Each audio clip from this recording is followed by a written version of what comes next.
আমরা at first present আমরা যে টেন্সে 12খানা আছে তার প্রত্যেকটা পার্ট আমরা সুন্দর করে এখনই আলোচনা করব।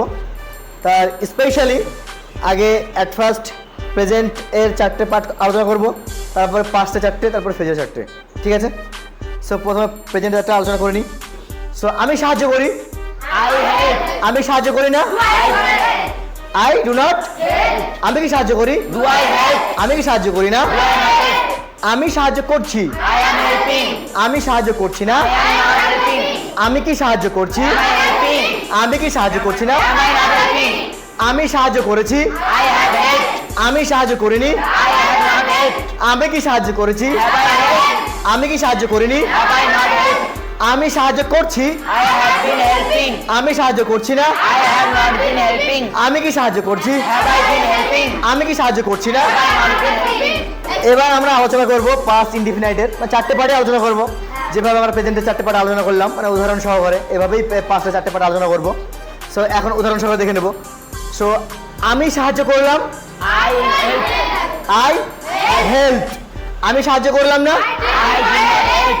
আমি কি সাহায্য করলাম, আমি কি সাহায্য করলাম না, আমি সাহায্য করছিলাম, আমি সাহায্য করছিলাম না, আমি কি সাহায্য করছিলাম, আমি কি সাহায্য করছিলাম না, আমি সাহায্য করেছিলাম, আমি সাহায্য করেছিলাম না, আমি কি সাহায্য করেছিলাম, আমি কি সাহায্য করেছিলাম না, আমি সাহায্য করছিলাম, আই হ্যাড বিন হেল্পিং। আমি সাহায্য করছিলাম না, আমি কি সাহায্য করছিলাম, আমি কি সাহায্য করছিলাম না। যেভাবে আমরা প্রেজেন্ট এবং পাস্ট নিয়ে আলোচনা করলাম, ঠিক সেম ভাবেই আমরা ফিউচার নিয়ে আলোচনা করব।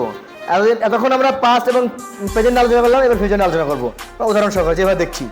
সো আমি সাহায্য করব, আমি সাহায্য করব না, আমি কি সাহায্য করব, আমি কি সাহায্য করব না, আমি সাহায্য করতে থাকবো, আমি সাহায্য করতে থাকবো না, আমি কি সাহায্য করতে থাকবো, আমি কি সাহায্য করতে থাকবো না, আমি সাহায্য করে থাকবো, I will have help.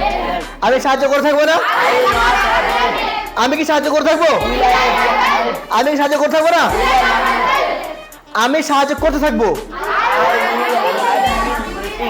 I will helping. আমি সাহায্য করতে থাকবো না, আমি কি সাহায্য করতে থাকবো, আমি কি সাহায্য করতে থাকবো না। গুড। এখানে একটা বিষয় হলো যে তোমাদেরকে একটা বিষয় আমি একটা বিষয় ক্লিয়ার করে দিই। সেটা হলো যে present perfect continuous, past perfect continuous and future perfect continuous, যে এই যে 3টে কন্টিনিউয়াস আছে, এখানে কিন্তু টাইম মেনশন করতে হয়, আবার টাইম মেনশন না করলেও হয়। আমি এখন টাইম মেনশন না করে আমরা দেখাচ্ছি, আফটার দ্যাট কিছুদিন পর মানে আরও ভালো করে টাইম মেনশন করে এখানে আরও সুন্দর সুন্দর বাক্য কীভাবে করা যায়, এবং টেন্সটাকে যে এটা তো একেবারে বিগিনার লেভেল, এটাকে আরও অ্যাডভান্স কীভাবে পদ্ধতি দেওয়া যায় সেটা আমরা আস্তে আস্তে শিখবো। ঠিক আছে? সো এভাবে যদি আপনি বা আপনার ছাত্র বা কেউ আপনার ফ্রেন্ডকে যদি ইংলিশ শিখতে চান, তাহলে অবশ্যই নিজেদের নাম্বারে এখনই কন্ট্যাক্ট করুন। আমাদের ঠিকানা জিয়াগঞ্জ, কুড়িরামপুর। আর ভিডিওটা ভালো লাগলে অবশ্যই কমেন্ট অ্যান্ড লাইক করতে ভুলবেন না। Thank you so much.